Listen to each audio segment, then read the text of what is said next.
कथा में हम देखते हैं कि राम और रावण के मध्य अंतिम महासंग्राम आरंभ हो जाता है। वानर सेना राक्षसों पर बिजली की तरह टूट पड़ती है। अब रावण स्वयं युद्ध भूमि में आता है और अपने अहंकार की गर्जना करता है। सबसे पहले हनुमान जी उस पर प्रहार करते हैं, परंतु रावण ने आज महाकाल का विकराल रूप धारण किया हुआ होता है। जो भी उसके सामने आता वह उसे क्षण भर में परास्त कर देता। अतः यह देख स्वयं राम उसके सामने आते हैं और ब्रह्मांड का सबसे भयंकर युद्ध प्रारंभ हो जाता है। समय का चक्र भी मानो यह महासंग्राम देखने के लिए रुक सा गया होता है। संसार के सभी प्राणी राम की विजय की प्रार्थना में लीन हो जाते हैं। रावण अपने मायावी बाण राम पर चलाता है। राम भी बड़े साहस के साथ उनका सामना करते हैं और अपने दिव्य बाणों से उन्हें नष्ट कर देते हैं। दोनों एक दूसरे पर बड़े ही घातक अस्त्रों का प्रहार करते हैं। इस प्रकार युद्ध काफी देर तक चलता है। तभी रावण की नजर विभीषण पर पड़ती है। उसे देख वह उस पर प्राणघातनी शक्ति चलाता है, परंतु राम विभीषण को बचाते हुए उसके सामने आ जाते हैं। प्राणघातनी शक्ति राम को लग जाती है। यह देख विभीषण जी रावण पर हमला कर देते हैं। उनकी सहायता के लिए हनुमान जी व जामवंत जी आ जाते हैं और रावण को मूर्छित कर देते हैं। रावण का सारथी रावण को अचेत देख रणभूमि से दूर ले जाता है। तब विभीषण राम से पूछते हैं कि हे करुणा निधान, यह आपने क्या किया? मेरे जैसे एक राक्षस जाति के तुच्छ जीव के लिए आपने अपने प्राण संकट में डाल दिए। तब राम मुस्कुराते हुए कहते हैं, मित्रता जाति पाति को नहीं देखती। जिसे मित्र कहो उसकी आपत्ति अपने ऊपर ले लो, यही धर्म है। और फिर आप तो हमारी शरण में आए हैं। शरण में आए शरणार्थी की रक्षा के लिए यदि आवश्यकता पड़े तो अपने प्राण भी दे देने चाहिए, यही धर्म है। वहीं दूसरी तरफ रावण की मूर्छा भंग होती है। वह पुनः युद्ध के लिए मैदान में आ जाता है। दोनों के मध्य पुनः युद्ध प्रारंभ हो जाता है। रावण अपने मायावी बाणों से राम को अनेक घाव देते हैं। यह देख श्री राम अपने चारों तरफ सुरक्षा आवरण बना लेते हैं, जिससे टकराकर रावण के बाण निष्फल हो जाते हैं। दोनों परम वीरों के मध्य बहुत विकराल युद्ध होता है। जैसे ही उनके बाण आपस में टकराते हैं, उसकी गर्जना से पूरा ब्रह्मांड गूंज उठता है। सभी देवता बिना आंख झपकाए निरंतर इस भीषण युद्ध को देखते रहते हैं। धीरे धीरे राम युद्ध में रावण पर भारी पड़ने लगते हैं। रावण की सारी मायावी शक्ति नष्ट होने लग जाती है। अवसर का लाभ उठाकर प्रभु श्री राम रावण की गर्दन पर बाण मारते हैं, जिससे उसका सिर धड़ से अलग हो जाता है। परंतु कुछ ही क्षण बाद उसका सिर पुनः प्रकट हो जाता है। राम यह देखकर चकित रह जाते हैं। वह पुनः बाण चलाकर रावण का सिर काट देते हैं, किंतु रावण का सिर फिर से उग आता है। राम ऐसा कई बार करते हैं, पर जितनी बार वे रावण का सिर काटते हैं, उसका सिर पुनः प्रकट हो जाता है। रावण की यह माया देख सभी देवी देवता चिंतित होने लग जाते हैं। तभी विभीषण जी राम के पास आते हैं और बताते हैं कि प्रभु, ब्रह्मा जी के वरदान से रावण की नाभि में अमृत है। उसके प्रभाव से ही एक शीश कटते ही दूसरा शीश उत्पन्न हो जाता है। अतः आप पहले आग्नेय अस्त्र का प्रयोग करके उसकी नाभि का अमृत सुखा दीजिए, तभी उसका अंत हो सकेगा और इस संसार को उसके पापों से मुक्ति मिल सकेगी।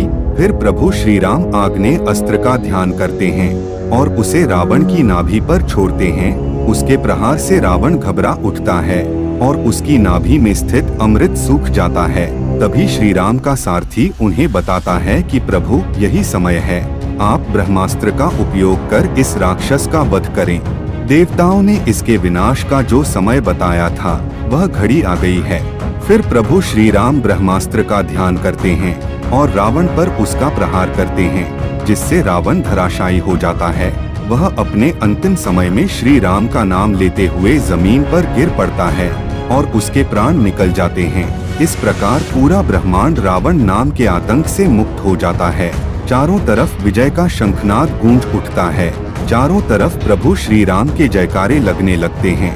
रावण का वध कर श्री राम ने यह सिद्ध कर दिया कि धर्म और सत्य का पूरी निष्ठा से पालन कर उस पर चलने से साधारण मानव भी असाधारण काम कर सकता है, और पापी, अधर्मी और अनाचारी कितना भी शक्तिशाली और विद्वान हो, एक दिन उसका सर्वनाश हो ही जाता है। अधर्म की शक्ति कभी भी धर्म को नहीं हरा सकती, अंत में विजय सत्य की ही होती है।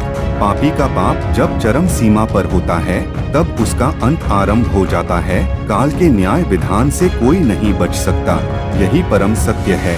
आगे हमें दिखाया जाता है कि विभीषण बड़े भाई रावण के पास बैठकर विलाप कर रहे होते हैं। वह अपने बड़े भाई की मौत का कारण स्वयं को मानकर पश्चाताप कर रहे होते हैं।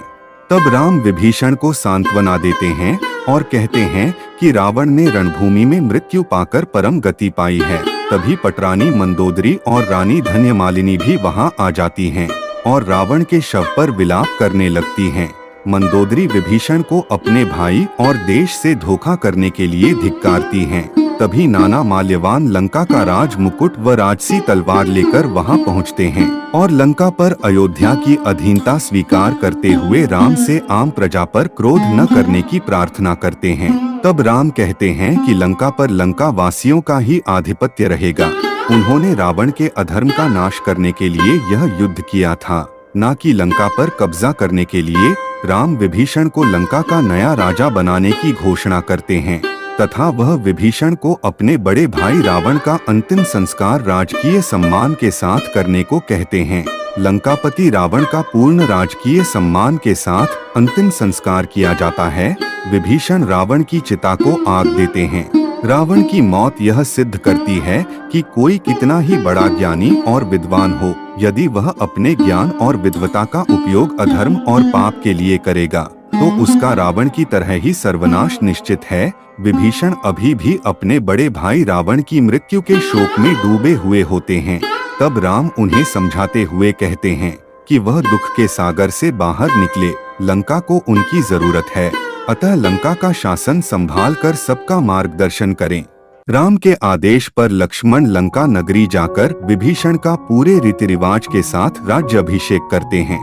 इसके बाद राम सीता का संदेश लाने के लिए हनुमान जी को अशोक वाटिका में भेजते हैं। हनुमान को देखकर सीता अति प्रसन्न हो उठती है। वह हनुमान से कहती है कि वह उनके स्वामी से कहे कि वे अति शीघ्र अपनी सीता को अपने पास बुला लें। हनुमान जी से यह संदेश पाकर राम विभीषण से सीता को अशोक वाटिका से मुक्त करने को कहते हैं। सबके जाने के बाद राम लक्ष्मण से अग्नि का प्रबंध करने को कहते हैं।